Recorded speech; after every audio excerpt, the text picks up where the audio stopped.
दर्शकों में दिशान कादी आप सब देख रहे हैं सारा अधिकार। डीएनए में हम अब एक ऐसी खबर का विश्लेषण करेंगे जिसका रिश्ता सीधा आपकी सांसों से है। ये बात तो हम सभी जानते हैं कि हमारे आसपास की हवा जहरीली हो चुकी है।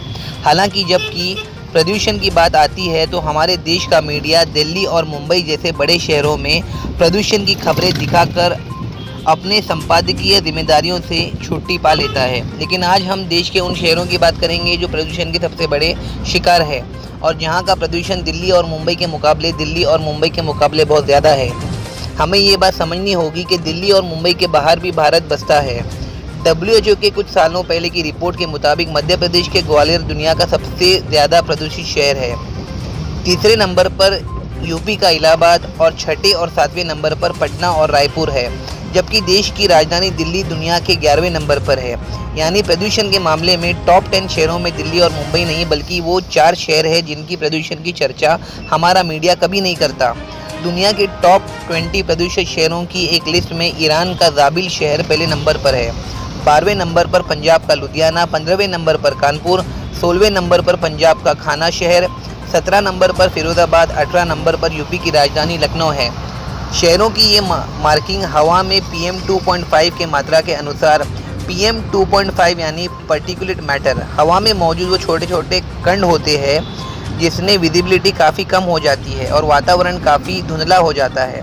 ये कण सांस के 8 फेफड़ों में पहुंचने के बाद खून में घुस जाते हैं और लोगों को बीमार कर देते हैं। दुनिया के 20 सबसे ज़्यादा प्रदूषित शहरों की लिस्ट में भारत के 10 शहरों का शामिल होना एक शर्मनाक सच है। इसलिए हम इसकी वजह जानने के लिए एक गहरा विश्लेषण करेंगे। सन 2014 में WHO की इस लिस्ट में टॉप 20 भारत के 13 शहर शामिल थे। ऐसे में कुछ लोग दिल्ली के 11वें नंबर पर पहुंचने का जश्न मना रहे थे और दिल्ली में 2016 में 2 बार लागू किया जा चुका ऑड इवन फार्मूले को इसका श्रेय दे रहे थे। यहाँ पर ये बात जानना ज़रूरी है कि WHO के ये आंकड़े 2015 तक आधारित है, जबकि दिल्ली में पहली बार ऑड इवन नियम 1 जनवरी 2016 से 15 जनवरी 2016 के बीच लागू किया गया था और दूसरी बार दिल्ली वालों ने इस नियम का पालन 15 अप्रैल से 30 अप्रैल 2016 के दौरान किया था। यानी इस मामले में राजनीतिक फूल झड़ियाँ जलाने की कोई गुंजाइश नहीं है। 2014 में दिल्ली बीजिंग को बचाकर दुनिया का सबसे प्रदूषित शहर बन गई थी। 2014 में चीन की राजधानी बीजिंग 77 नंबर पर थी। WHO के मुताबिक शहरों में रहने वाली दुनिया की 80% आबादी वायु प्रदूषण की शिकार का सामना कर रही है। WHO की नई रिपोर्ट में कहा गया है गरीब और विशाल देशों के 58% शहरों में प्रदूषण का स्तर सामान्य से बहुत ज़्यादा है। WHO के डेटाबेस में 103 देश के 3000 से ज़्यादा शहर शामिल हैं। विश्वासघात संगठन का मानना है कि जहरीली हवा लोगों को stroke, heart attack, lung cancer और सांस से संबंधित बीमारियां दे रही है। विश्व स्वास्थ्य संगठन के मुताबिक हवा में प्रदूषण की वजह से हर साल 30 लाख लोग मारे जाते हैं। भारत में इस वक्त 7,935 शहर है और दिल्ली में इन शहरों में से एक है। हम देश में प्रदूषण की समस्या पर बात करते हुए दिल्ली वाला चश्मा पहन लेते हैं और प्रदूषण से जुड़े मुश्किल सवालों का जवाब भी दिल्ली के नज़रिए से तलाशने की कोशिश कर रहे हैं। लेकिन हमारा मानना है ये एक गलत तरीका है, क्योंकि दिल्ली में अभी भी प्रदूषण का स्तर सामान्य से 12 गुना ज़्यादा बढ़ा है। इसलिए ये कामयाबी अधूरी है। दिल्ली के अलावा भारत के जो 9 शहर जो प्रदूषित माने गए हैं, क्या हम उन शहरों को सांस लेने वाली सिटी बना पाएंगे? ये अच्छी बात है कि दिल्ली का प्रदूषण के मामले की लड़ाई में थोड़ी सी कामयाबी मिली है, लेकिन अभी भी दिल्ली का प्रदूषण सामान्य स्तर से 12 गुना ज़्यादा है। WHO के घोषित किए गए 9 शहरों में वॉर अगेंस्ट पॉल्यूशन की शुरुआत कब होगी और हमारे शहर का मीडिया इन 9 शहरों की तरफ अपना कैमरा कब घुमाएगा? धूल, धुआं, धुंध और हवा में जहर की ये तस्वीरें भारत में लगभग हर शहर में दिखाई दी जाएगी। आज हम आपको भारत के सबसे प्रदूषित शहरों के दर्शन कराएंगे, क्योंकि धुआं निगलने को मजबूर दिल्ली के अलावा शहर और भी है। वायु प्रदूषण इन शहरों को स्मार्ट नहीं बीमार बना रहा है और ऐसा ही कुछ हाल है देश की फाइनेंशियल कैपेसिटी मुंबई में और इसकी वजह है बिना योजना बनाए निर्माण करना, छोटी इंडस्ट्रियल यूनिट्स की संख्या में इजाफा और उद्योगों के लिए खासकर बिल्डर्स के रीडेवलपमेंट में हो रहे डेब्रिस का ठीक तरह से डिस्पोजल ना होना। कुछ इलाके मुंबई में ऐसे हैं जहां हरियाली कम है और जहां प्रदूषण का स्तर सबसे ज़्यादा है। शहर में सड़कों का नेटवर्क अच्छा नहीं है, इसलिए वाहनों का दबाव बढ़ जाता है। मुंबई में लोग लगातार फेफड़े, गले और सांस से संबंधित बीमारियों के शिकार हो रहे हैं। भारत में प्रदूषण कई कारणों के कारण होता है, जिनमें शामिल है यातायात, उत्सर्जन, वाहन NO2 जैसे प्रदूषित छोड़ने का छोड़ते हैं निर्माण परियोजनाएं धूल और कण पदार्थ पैदा करती है। औद्योगिक उत्सर्जन, उद्योग हवा में प्रदूषक छोड़ते हैं। लैंडफिल और खुले में जलाना, लैंडफिल और कचरे को खुले में जलाने से हवा में प्रदूषण निकलते हैं। सड़क की धूल, सड़कों से निकलने वाली धूल प्रदूषण का एक प्रमुख स्रोत है।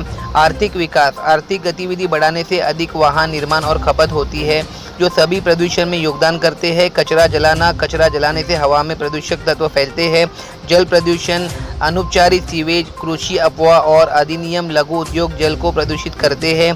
प्रदूषण के अन्य प्रभाव, नाइट्रोजन प्रदूषण मिट्टी को खराब कर सकता है और पेड़ों और घास के मैदानों को उर्वर बना सकता है। पार्टिकुलेट मैटर, सड़क की धूल और निर्माण धूल में पार्टिकुलेट मैटर बनता है।